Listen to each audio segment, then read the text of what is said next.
बिस्मिल्लाहिर्रहमानिर्रहीम। अस्सलाम वालेकुम। आज हम सेकेंड ईयर फिजिक्स का पहला practical charging and discharging of a capacitor and to measure time constant देखेंगे। तो उसके लिए देखिए प्रैक्टिस हमारे पास है जिसपे एक कैपेसिटर लगा हुआ है और उस कैपेसिटर के साथ एक रेजिस्टर सीरीज में है। कैपेसिटर को कैपेसिटेंस की वैल्यू और रेजिस्टेंस के साथ उसकी रेजिस्टेंस की वैल्यू लिखी हुई है और कैपेसिटर के साथ हमने पैरेलल में ये वोल्ट मीटर लगाया है ताकि इसके अक्रॉस पोटेंशियल डिफरेंस को ये मेजर कर सके।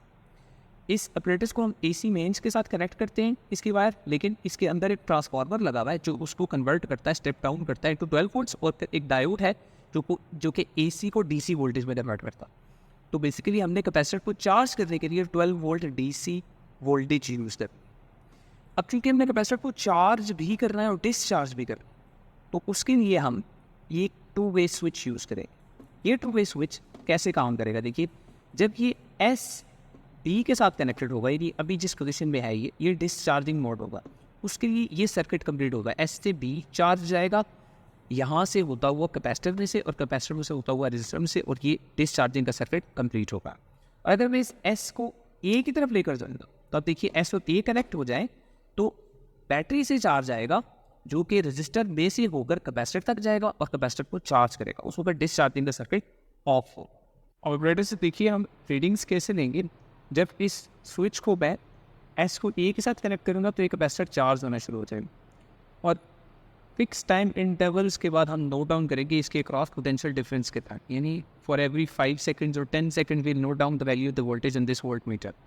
लेकिन सबसे पहले देखिए कैपेसिटर को फुली डिस्चार्ज होना ज़रूरी है, तो अभी ये इसकी वोल्टेज जो है वो 0 है। अब इसको मैं जैसे ही चार्जिंग पर लेके जाऊँगा साथ ही स्टॉपवॉच को स्टार्ट कर दूँ।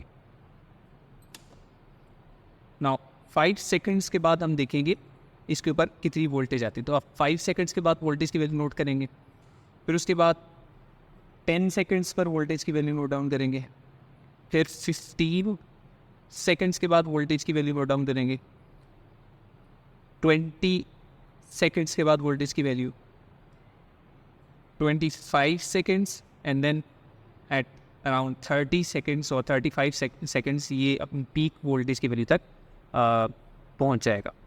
क्योंकि हमने 12 वोल्ट डीसी इसको दी हुई है चार्जिंग के लिए, तो मैक्सिमम इसके क्रॉस पोटेंशियल डिफरेंस होगा वो 12 वोल्ट से ही होगा। इसी तरह अब हम इसको डिस्चार्ज करेंगे, कैपेसिटर इसकी पीक वैल्यू से इसको डिस्चार्ज करेंगे और again after every 5 seconds we note down the voltage across the capacitor, the reading across the voltmeter. इसको रीसेट करके 0 करेंगे स्टॉपवॉच को और अब इसको डिस्चार्ज करेंगे। हर 5 सेकंड्स के बाद discharging voltage across the capacitor note down करेंगे। So this is our first value around 8 volts. Second value इसी तरह 4, और जब ये एंड में कैपेसिटर डिस्चार्ज हो रहा होगा तो लास्ट में बिल्कुल पहुँचते स्लो डाउन हो जाती है इसकी डिस्चार्जिंग। शुरू में डिस्चार्जिंग तेज़ होती है और चार्जिंग भी इसी तरह की, शुरू में चार्जिंग का प्रोसेस तेज़ होता है, उसके बाद स्लो डाउन होता है। अब एंड में देखिए कि 0 तक पहुँचने के लिए काफ़ी टाइम दे देगा capacitor. This is almost 0 at this point. So at 45 seconds, yes, at around 45 seconds will get 0 voltage. अब हम ग्राफ ड्रॉ करेंगे for the charging voltage and the charging voltage versus time और डिस्चार्जिंग वोल्टेज वर्सेस टाइम का graph draw करके फिर graph में से हम टाइम कॉन्स्टेंट की वैल्यूज नोट डाउन करें। तो देखिए वो कैसे करते हैं।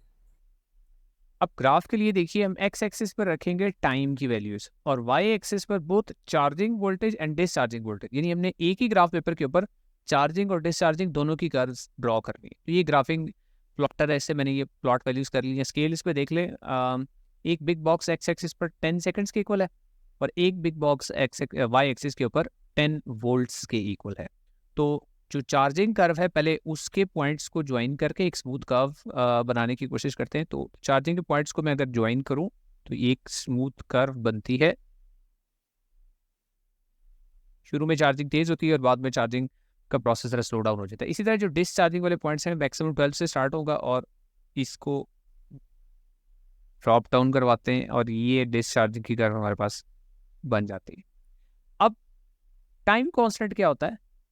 Time for 63% of the charging voltage, of the peak charging voltage, 63% of the peak charging voltage पर जो भी टाइम होगा, यानी 63% पीक चार्जिंग वोल्टेज का जितने भी टाइम में होगा वो टाइम कांस्टेंट होगा, या 37% रफली of the peak discharging voltage, peak discharging voltage पर जो भी टाइम होगा that will be our time constant. तो पहले चार्जिंग में देखिए, अगर पीक 12 है तो 12 का हम लेंगे पहले 63%, और वहाँ ग्राफ के ऊपर देखेंगे कि 12 के 63% के ऊपर यानी 7.5 वोल्ट्स के ऊपर हम देखेंगे टाइम कितना आता है।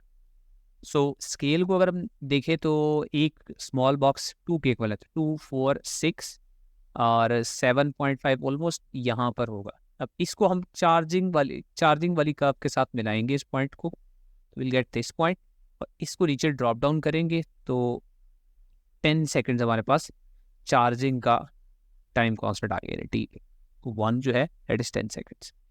इसी तरह हम 37% ऑफ द पीक वोल्टेज करेंगे और डिस्चार्जिंग करके उसके अगेंस्ट टाइम देख लेंगे, तो 0.37 को मल्टीप्लाई करें 12 के साथ, वी गेट 4.4। तो 4.4 इज समवेयर हेयर, इसको अब डिस्चार्जिंग वाली कर्व के साथ मिलाना है। तो इसके लिए एक डिफरेंट कलर में मैं एक लाइन ड्रॉ करता हूँ, तो इसको डिस्चार्जिंग की कर्व से ज्वाइन करवाएंगे एंड देन वहाँ पर हम टाइम देख लेंगे क्या है, ऑलमोस्ट उसके करीब करीब ही टाइम आएगा। So this is around 9.5। So the second time जो डिस्चार्जिंग की कर्व से आ रहा है वो T2 है विच इज़ 9.5। आप इन दोनों का आप एवरेज ले लें, that will be your time constant. तो time constant will be 10 + 9.5 divided by 2। So that will give us the time constant for this capacitor that we have used, जो कि 9.75 seconds तकरीबन आ रहा है।